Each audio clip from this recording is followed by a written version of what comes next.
Nice seeing you. We're talking today about Parashat Pinchas. Now, previous times we spoke already about the action that Pinchas did. Today I would like to concentrate on a different subject in the parasha, and I will start with a story. So there was this girl by the name Pearl. And Pearl, she was a very fine girl. You see from the name Pearl, she was shining like a pearl. She was a really good woman, nice family and everything. And her father was looking for her for shiur, a Talmid Chacham. 400 years ago, girls used to get engaged at the age of 15, 16. Oh, guys were 18. So they found this nice guy by the name Yehuda Leib, and they got engaged. The father of the bride promised that the first 3 years he's going to support the young couple. He's going to provide them whatever they need on him. But sometime later, he had problems financially. He didn't succeed in all his business. He started to have all kind of debts. He couldn't pay them. He owed money to people. Didn't know what to do with himself. Lost his job. People started to believe in him, and it was very, very hard. So when he saw that this happened, he wrote a letter to the guy's family. He told him, "Listen, I'm so sorry, but it looks like I won't be able to keep my promise to provide for the couple for the first 3 years like I promised. And so I release you from, if you want, I release you from being married, from, preparation for wedding and all this t'naim that we did, all this, whatever we promised to each other, and you can go ahead and marry somebody else." The guy was a very good guy.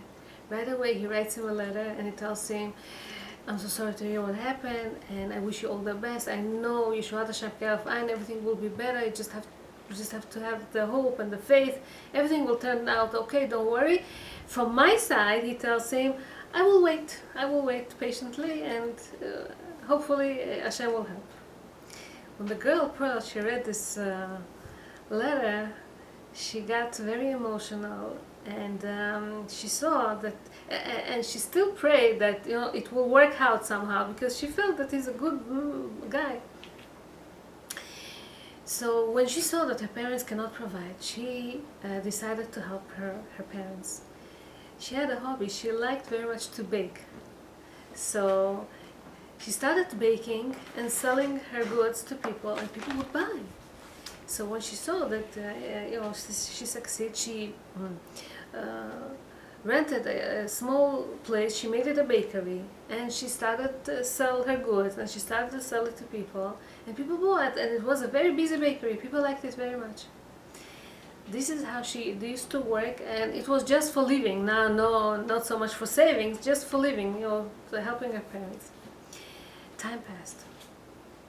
Meanwhile, a lot of girls, or shadchanim, matchmakers, are coming to the boy, to offer him nice girls.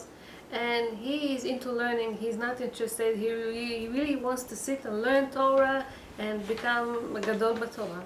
And also to the girl, a lot of matchmakers coming to her to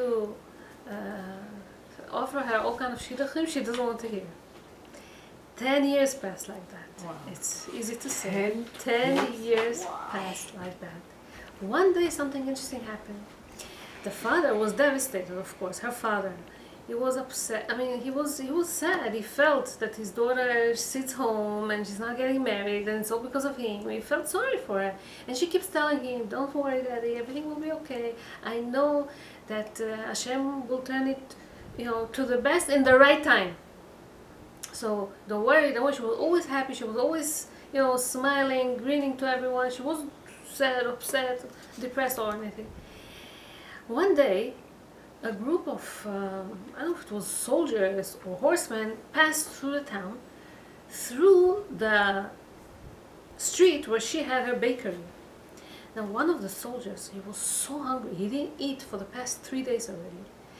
He smelled this good smells of her cookies or challah, whatever it was. He couldn't resist.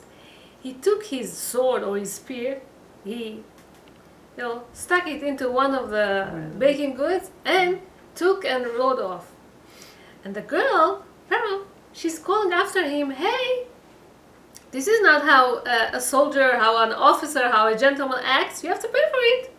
And he shrugged and like, what can I do? I don't have the money.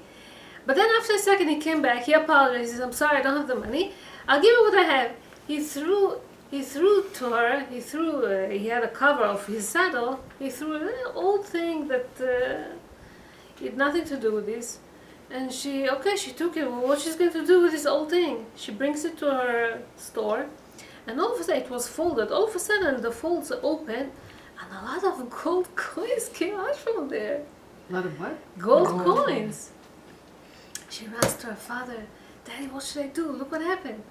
Her father said, we have to wait in the bakery for the next 3 days, not do anything with this. If he comes back, he's going to claim it, we're going to return it to him. If not, it's ours. So the guy never showed up. And they felt that they became wealthy again. So the father writes again a letter to the guy, and he tells him, if you're free, if you're available, Hashem helped us back, and we're able to do it again, if you can, whatever.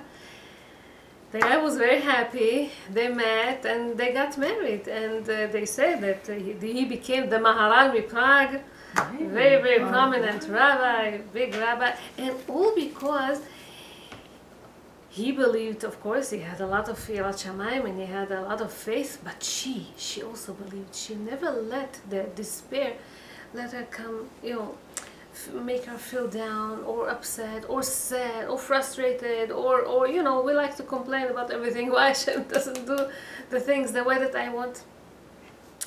This is power of women. This is what I wanted to speak to you about. In this parsha, this parashot, we started yesterday was 17 Tammuz, the 17th of Tammuz. We started this 3 weeks time where we mourn for the destruction of the temple till Tisha B'Av, right? And usually every year during this time we read parashot of Pinchas, Matot, Maseh, and Dvarim. The 5th book already we start. And the haftarot of these weeks are not the haftarot of regular the parasha, but the haftarot that belong to these weeks, of the 3 weeks. Haftarot from Yirmiyahu, the prophet Yirmiyahu, that keeps warning the people, if you're going to still stay corrupt, if you're not going to fix your ways, the destruction of the temple will happen, and so this is what we're reading during this time. Why do we have Tisha B'Av? Why do we mourn for the destruction of the temple? Because after 40 years wandering in the desert, Moshe sends the spies to Israel. They check the land. They come back complaining and having so much slander about the land of Israel. And Hashem says, you cry for nothing? Now I'll give you a reason to cry. And this is when the destruction of the first temple is because of that, and the exile in between, and the destruction of the second temple, and all these thousands of years being in exile, all because the spies didn't want Israel. Here we come to Parshat Pinchas. Parshat Pinchas, after the plague that happened in Israel and 24,000 people died. So Hashem tells Moshe, count the people, have census, count them, see how many people in each tribe. We need to know now just before entering to Israel, who is going to inherit what. It depends how big is this tribe and what portion of Israel they will get, okay? Come to Moshe 5 sisters, Benot Tzelofchad, and tell Moshe Rabbeinu, please, we want to ask a portion in Israel. Our father died in the desert, and he doesn't have any sons. What about us? What are we going to do? Okay? The rabbis, they praise very, very much the daughters of Tzelofchad. They told so many good qualities that they had. Number 1, chachmaniyot. They were very smart. They were very wise. Why? Because they thought about the timing. They knew when to come and ask this Moshe this question. What is this timing that was so important? So think about the time. 40 years wandering, not knowing what's going to happen. You know, many times, especially men, when it comes to faith, they're the easy ones to break. Imagine yourself people going in a dark tunnel, walking in a tunnel. You don't know when you're going to come to the end of the tunnel, when you're going to see some light. And in order to pass through this tunnel, you're given a spoon. Dig with this. Can you dig with a spoon? What is a spoon? How much can you dig with a spoon? So you dig and you dig and you dig and you dig. Let's say 40 years. Okay, you go through it. And then the last second, just before the end of the tunnel, you despair. You say, I cannot do it anymore. Hashem, I cannot do it anymore. This is what happened over here. For 40 years, they're wondering. And many of them said, Nelcha, let's go back to Egypt. We cannot. It's too much. We don't know what's going to happen. We don't know. But the spy came and said, we won't be able to conquer Israel. Giants over there. And Rabbanit Yehoshua. And so they didn't know. They put so much despair into the nation. The whole atmosphere became, depression and sad and not believing in the goal. What was your goal? What was your target? Your target was going and entering into the promised land, and now they don't believe in this anymore. Come the daughter of Tzelofchad and said, you spies, you didn't believe in Israel? We want a portion in Israel. We know, we are sure, we have the vision, we feel that we're going to conquer Israel. We're going to get there. And so we want a portion in there. And so the rabbis and Hashem also praised them very much. Moshe didn't think it's a big deal in the beginning. He didn't think that he's supposed to answer them. But as he asked Hashem what to do, Hashem said, they're right. So, Chachmaniyot, they knew the timing. The timing was so bad to Am Israel. They were so devastated at that time, confused, didn't know what happened. Not only the spies, they had also other problems. What were the other problems that they had? If you remember, Korach, okay, put doubts into the nation. If Moshe, he challenged him as a leader, could he be a leader or not? And it brought a confusion in Am Yisrael. Came the daughters of Tzelofchad and tell Moshe, our father didn't die in the rebellion that Korach did against you. He wasn't part of it. Meaning, we declare that we believe in your leadership. You are fine and we're okay. Just tell us what to do. Okay? And then, Bilam and Balak wanted to destroy Israel. So Bilam gave Balak an idea. Okay, he said, I cannot curse them. I cannot do anything about this. We read it last week. I can just give you an idea. Hashem hates adultery. Make them sin. And they sinned with the daughters of Moab and Midian, and 24,000 people died in a plague. Think about this, how people may feel now, Korach, and then the spies. Everything is piled up together, and now this plague. And they just before entering to Israel, and they don't know what to do. They cannot continue like that. So come at that moment, these girls, and ask a question. Number two, Darshaniyot hayu. They knew the Torah. They came to Moshe, and they told him, what's going to be our status in Israel? We don't have a father, okay? The rabbi said that they asked for 3 things. Sometimes some say that they asked for 4 things from Moshe. See how smart, they knew the Torah, this is what they asked. They said, number 1, we need the portion of our father, okay? Number 2, we want the portion of Hefer, the father of Tzelofchad. Hefer was Miyotzei Mitzrayim. He was a guy that left Egypt and he died in the desert. We need his portion as well.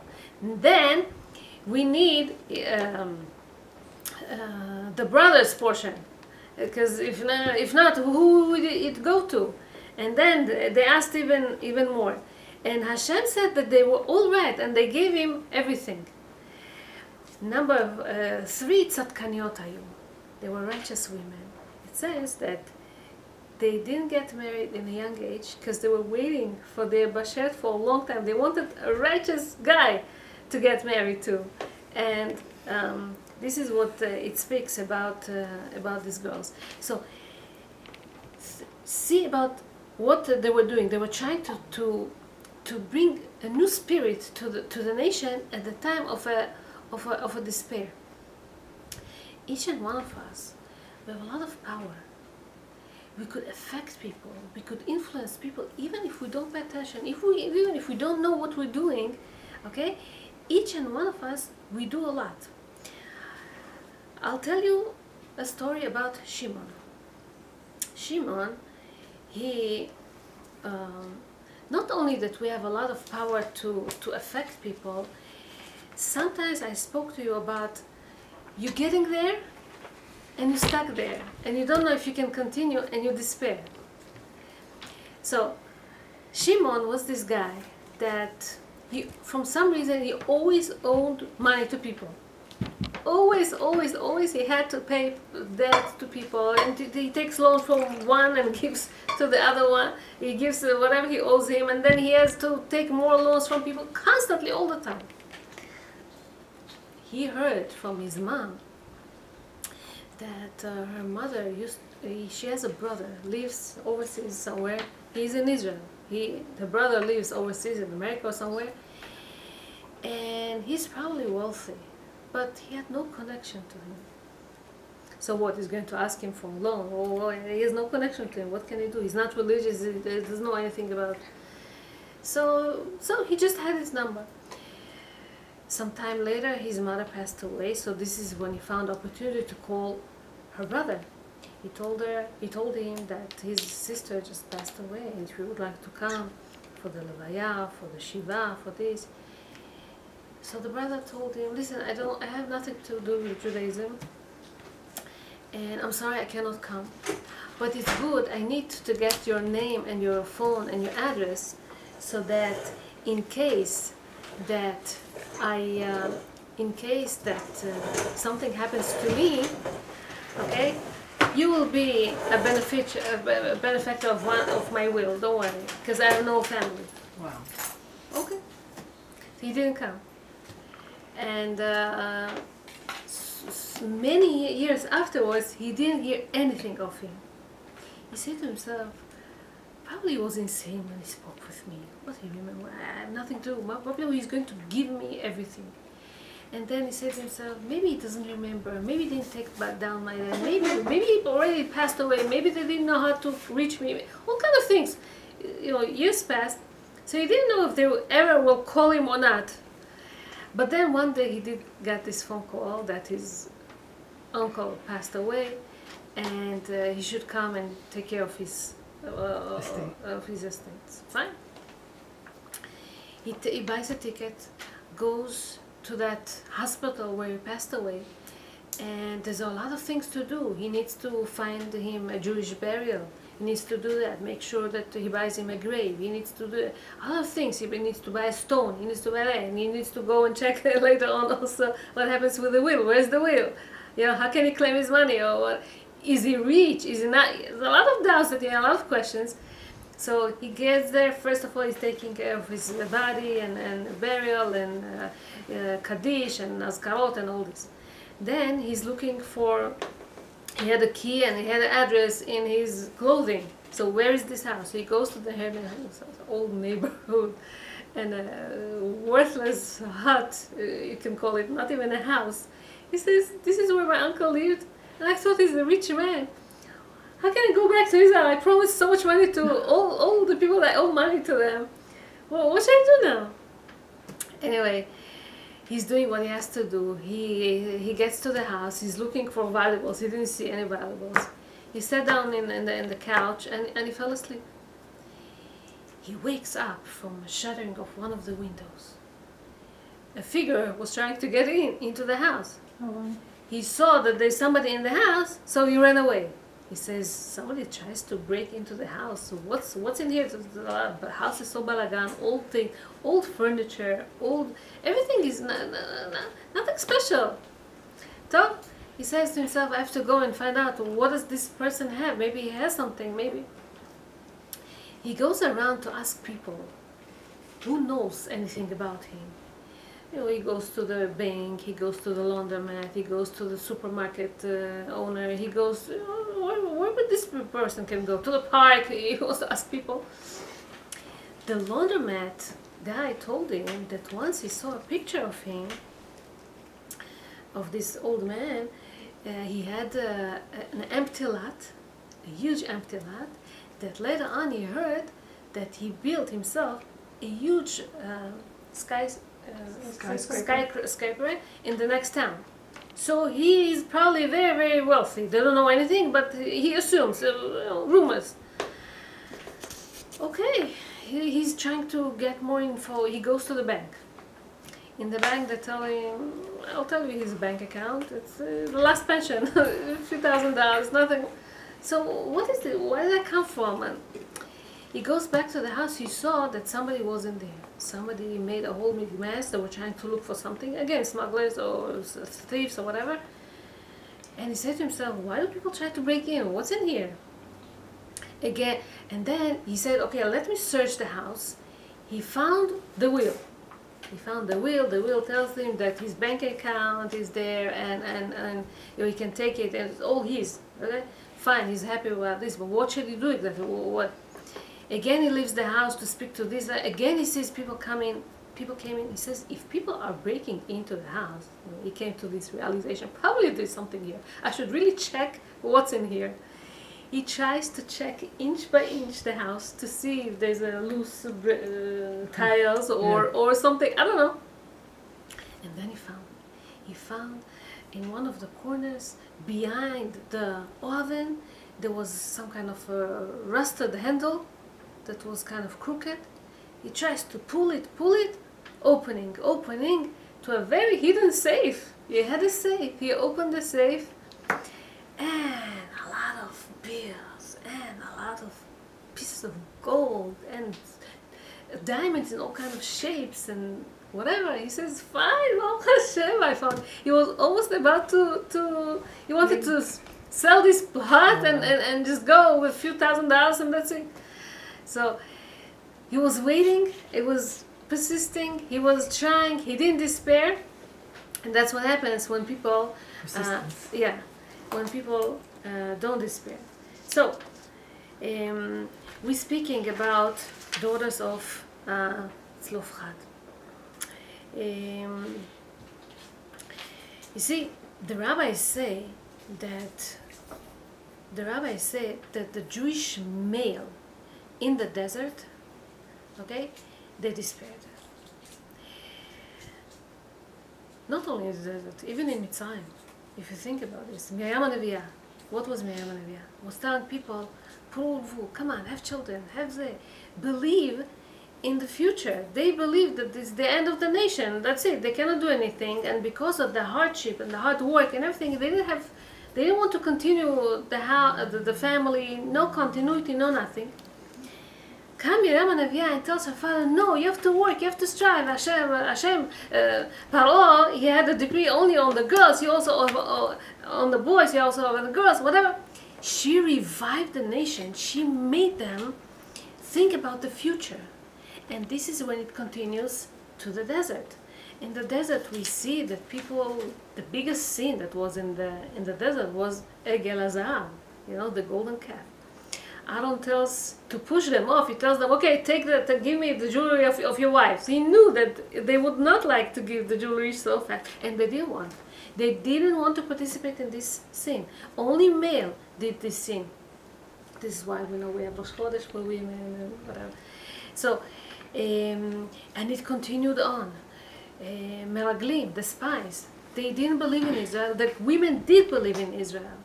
Okay, they were not part of this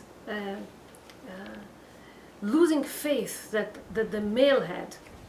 over there. And when Hashem sees that people, because of they change their outlook, not like the guy, not like the man, the women change their outlook, he changes their reality because of that, of the people. And this is because of Bnot Tzelofchad. Bnot Tzelofchad, how do we know that they loved Israel? Bnot Tzelofchad could have stayed in the other side of the bank, in the eastern side of the bank of the Jordan River, because Chatzi Shevet Menashe, okay, their tribe, they got a portion there. They said, no, we want to get into Israel, because the Holy Land, we want to be there, not over here. Yeah, it's a big portion here, we see it, it's a big place, huge place, we don't want it, we want in Israel. This is show that they love it. How do we know that they loved Israel? It all comes through the genes, it all comes from the parents. It says about Bnot Tzelofchad, it says the names of their parents. Ben Chefer, Ben this, mentions Menashe, Lemishpachot Menashe, Ben Yosef, and they asked the rabbis, the commentators, why you have to mention Menashe, Yosef, we know where they are. He says, no, because it all depends on Yosef. Yosef loved Israel. He asked the nation, please take my bones to Israel, don't leave them over here. Moshe, in a different midrash, is asking Hashem, I don't understand. Yosef, you let him bring the bones to Israel, and I'm alive, and I'm 1 inch from Israel, you don't let me go in? So at least my bones? He says, no, it depends. Yosef HaTzadik, he admitted that Israel is his land, so he's going to be buried in Israel. How did he admit? Eshet Potiphar tells about him, Ish Ivri, she called him Ish Ivri, and then Yosef himself says, Gunov Gunavti me'eretz ha'ivrim, I was abducted from the Jewish land, from the Hebrews, okay? He called himself Hebrew. So he belongs to Israel. What about Moshe? He speaks about the daughters of Yitro. They come to him and tell him, Ish Mitzri, Tzilanu min haroim. An Egyptian man came and saved us from the shepherds. And he never protested, he never said anything, he kept quiet. Ish Mitzri, wow. So you don't belong to Israel. It's so strong, wow. It's unbelievable. Just thinking though, so that was a tikkun for that? It's not tikkun, it's just that, because the parents, the father, Yosef, he wanted Israel very much, he got there. His children, his Bnot Tzelofchad, which was descendants of Moshe, right. From Menashe, they also wanted Israel, because it comes from the parents. So he wasn't buried in Israel, Moshe? Moshe was not. Well, there were a lot of many reasons, not only because of this, but this was a decree. But he didn't protest? He didn't protest. Did not protest. He was, yeah. So, from Bnot Tzelofchad, by the Torah law, we come here to, they made a law that from now on, if a father dies and he has no sons, it goes to the daughters. Before that, it will go to his relatives, to the father relatives, to his brothers, to the... Now, he said it will go to the daughters. Okay? And this is the Bnot Tzelofchad, they had this chut that this Torah, that this new law was called after them. It's not Moshe wrote this, it's because of them that they have this portion written in the Torah. And now I wanted to tell you about how when you speak the right thing at the right time, how it could affect other people, because that's what the daughters of Tzelofchad were doing. So there was this guy by the name Menashe. Menashe, he wasn't a very special man. He was a very simple person. He was a religious Jew, but nothing special. He never felt that he made some kind of a difference in his life or helped out other people or did something special. So after 120 years, when he passed away, he was escorted to Gan Eden. And he was shocked. Me, Gan Eden, I never made something special in my life. Why I'm here? So they showed him a video clip of a certain episode in his life. They showed him, not himself even, they showed him Chaim. Chaim was a guy, the owner of a little supermarket near his house. Okay? Chaim, especially in the morning hours, it was a very stressful time.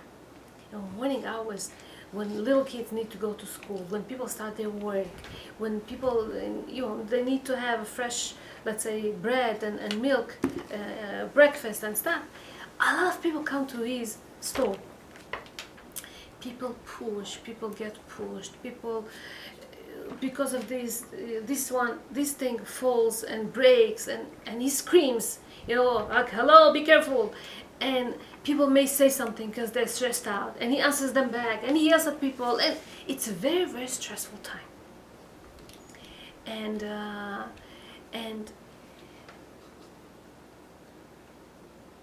when this Menashe, he moved to this town, he sees it in the video. Things changed. Every morning Menashe comes to Chaim and he greets him, good morning, how are you? And he gives him a huge smile. And you see in the video how his expression, this Chaim's expression, how he changes. Somebody paid attention to him. Somebody smiled at him. Somebody recognized him, gave him a recognition that he's a human being, and he gets a hello from somebody. And then he sees the change that happens in him. He's less stressed out. He's not too pushy. He's not answering right back, people right back. He has more patience. So people are coming, and when the kids see that he's not stressed out, they also don't cry out like every other day. When mothers see that he's more calm, okay, more relaxed, so they also don't make mistakes. They don't, things don't fall, things don't break. The fathers, guys, they say hello to each other, they greet each other. The whole atmosphere changes, and this is because a simple, smile and greeting in the morning that he did to him. He sees in the video how he changed so much Chaim's life, the people that used to come to his store, and the whole thing changes because when let's say, for example, the teacher sees that she's calm and she got what she needed and she was at home on time and she gave breakfast to her kids and they ate something, she goes much more calm to her classroom. She's relaxed herself. She's not screaming at her students. The students see that it's a whole big chain that one leads to another, and it's so beautiful. We have no idea how we affect people when we smile to them, when we are positive in the morning. First thing in the morning we say Modani. We have to keep this attitude all day long, and because of the stress and whatever, we forget this. So this is what these girls, they came to a time that it was so hard in Am Yisrael, and they changed the whole moods of the people. People started to believe again. People started to have faith again. Yes, we can do it. We can get there. We can, it will happen any day now. And this is to their merit, to their zchut. I want to finish with a story of how women, when they, how big is the Yirat Shamayim for women, how kosher, how righteous are the Jewish women. One year, Rabbi Levi Baditcher was a great rabbi. He was about to start the prayers on Yom Kippur, Erev Yom Kippur, but he didn't start. He's waiting, thinking, and the people know that he's looking now for some merits. How can he pray for the Jewish? How can we convince Hashem that we did fine this year, and Hashem, please forgive us, everything should be okay? So he goes, he leaves the synagogue and goes outside to see. He says, Hashem will lead me, and I'll figure out what I'm supposed to do. No one is in the streets, empty, everybody's in the synagogues. From one of the houses, he hears a cry. He gets to the house, and he sees a woman, cries. He tells her, why are you crying? He says, Rabbi, I'm a sinner. You don't know, I'm a sinner. He says, what do you mean you're a sinner? She started to tell him about her, that she was the only daughter to her parents, and her father, he rented a house from the owner of the town, from the Paritz, years ago, and one year he couldn't pay the rent, And that became bigger and bigger and bigger. And this Paritz, this owner, comes to him and threatens him, and come on, you have to pay, and come on, you have to pay. And from the stress and the fear and everything, the father got a heart attack and he died. Later on, the mother could not survive. She also died. She left alone. When the Paritz came once to see, to collect his debt, he see the girl is all alone. He says, what happened? She told him that her parents are gone. He says, you know something? Marry me. If you marry me, I'll solve all your problems, all your financial problems. She says, but I can't. I'm a Jewish girl. I need to get married only to a Jewish guy. I cannot get married to a Paritz, to a non-Jewish, no matter what's the title. And he says, if you're not going to marry me, you're going to regret it. And she had a braid. He pulled her braid. He pulled it, and he says, be careful, I'm going to come back. And he left. She felt, the girl, that her braid is burning. This contaminated man touched her hair. She couldn't stand herself. She couldn't stand her hair. She took a scissor, and she cut her hair, because she couldn't stand the feeling of his touch on her body. Since then, she felt that, she's a sinner. When she saw that he's going to come back and maybe do something to her, she took a suitcase and she ran away from that little village that she used to live. She came to Berditcher. Over there she got married to a young man, but also I guess she didn't have luck and he died young. And now she's crying. Probably it's because of me, probably it's because of my sin, probably because I made a mistake. Rabbi Levi Yitzchak Berditcher told her, you didn't do anything wrong. Why are you crying? Why are you doing it to yourself? You're fine. Tell me, he asked her, do you have your braid or a curl from this braid? She said, yes, I carry it in a plastic bag with me. Can I take this one one piece from your hair, a curl? She says, yes, and she gave it to him. He goes to the shul with that and he starts praying to Hashem. He said, Hashem, if I'll put this curl of this righteous woman on the scale, weighing scale, and I put the sins of the Jewish people on the other one, what's going to win? I know that this piece of hair will win it. Look at this girl. She didn't do anything wrong. And yet she keeps asking for forgiveness, and she prays, and she feels that she's the greatest sinner in the world. Hashem, you have to see your Jewish people. You have to see your Jewish girls, how kosher they are, how modest they are, how they care that a Gentile touch them or touch their hair. Nothing wrong yet. And with this prayer, he was able, to nullify the decree that was on Am Yisrael at that year. Wow. This is a koach, this is the strength of a Jewish woman. Thank you. Very powerful. Yes. Thank you so much. God bless you.